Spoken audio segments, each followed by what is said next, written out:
Assalamualaikum warahmatullahi wabarakatuh. Perkenalkan, nama saya Muhammad Raihan, NIM 1198030172.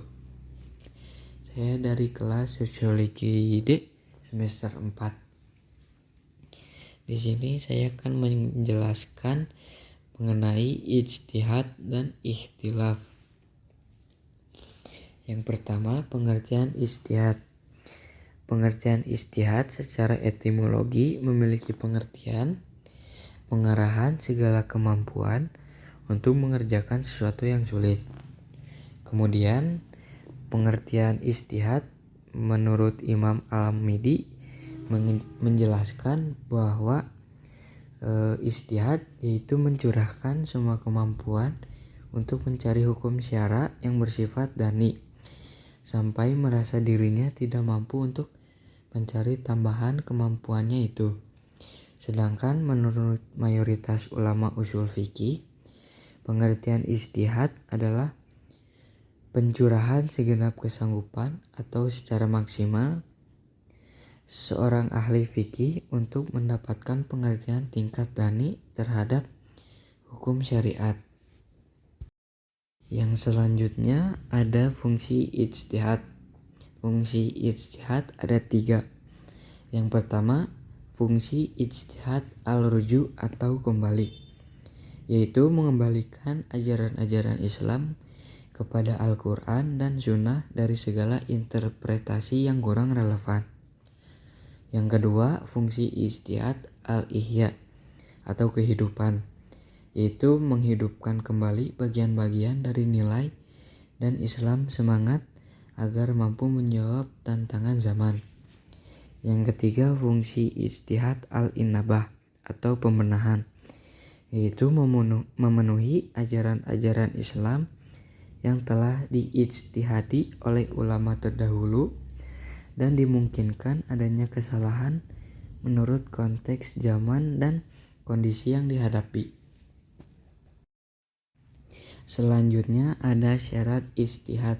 Yang pertama, mengetahui Al-Quran. Al-Quran adalah sumber hukum Islam primer sebagai fondasi dasar hukum Islam. Oleh karena itu, seorang mujtahid harus mengetahui Al-Quran secara mendalam. Yang kedua, mengetahui asbab al-nuzul. Mengetahui sebab turunnya ayat termasuk dalam salah satu syarat mengetahui Al-Quran secara komprehensif, bukan hanya pada tataran teks tetapi juga akan mengetahui secara sosial psikologis. Yang ketiga, mengetahui nasikh dan mansukh. Hal ini bertujuan untuk menghindari agar jangan sampai berdalih menguatkan suatu hukum dengan ayat yang sebenarnya telah dinasihkan dan tidak bisa dipergunakan untuk dalil.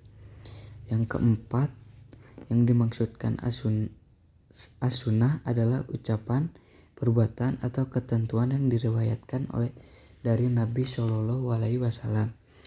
Yang kelima, mengetahui ilmu diroyah hadis.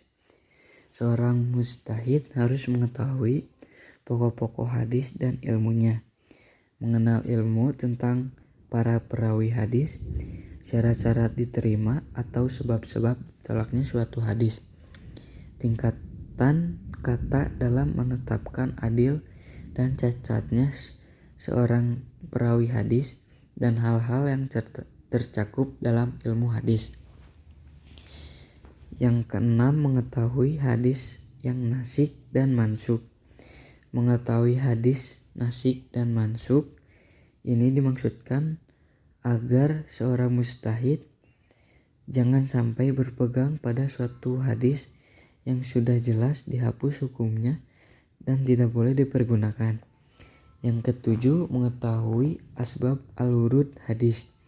Syarat ini sama dengan seorang mujtahid yang seharusnya menguasai asbab al-nuzul, yakni mengetahui setiap kondisi, situasi, dan fokus hadis tersebut muncul.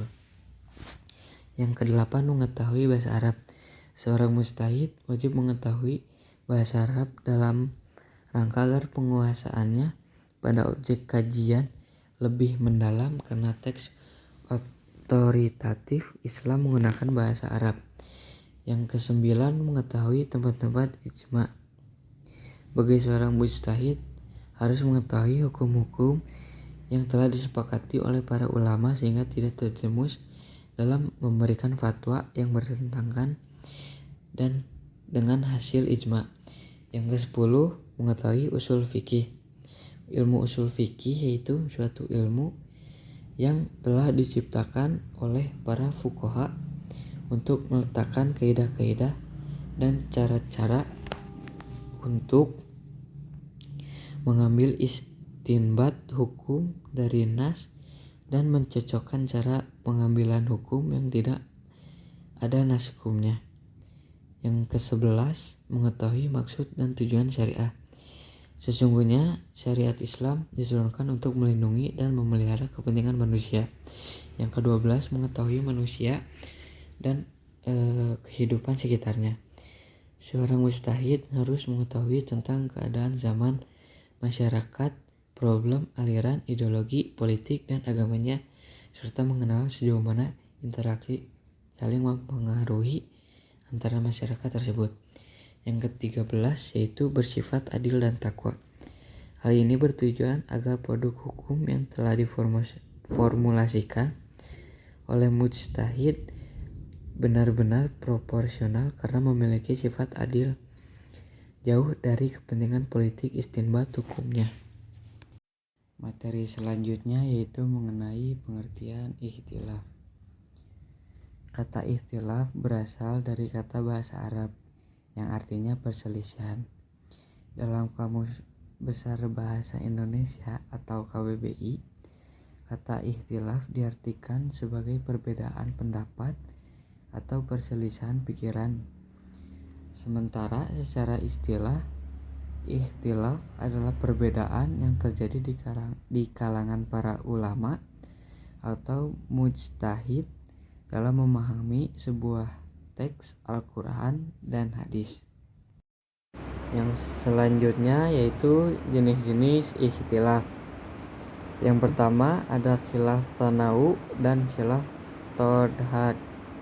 Pertama, khilaf tanawu yaitu khilaf hanya sekadar perbedaan bahasa dan pengungkapan saja. Intinya mereka sama dan maksud mereka sama. Misalnya tafsir as-siratal mustaqim dalam Al-Fatihah. Beberapa ahli tafsir menafsirkan bermacam-macam yaitu Al-Quran, Islam, As-Sunnah, Al-Jamah. Ini hakikatnya sama. Yang kedua, khilaf tadhad.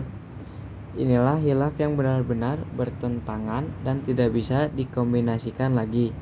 Dalam menyikapi hal ini perlu ilmu juga dan perlu bijaksana. Yang kedua, khilaf mu'tabar atau teranggap dan ghairu mu'tabar tidak teranggap.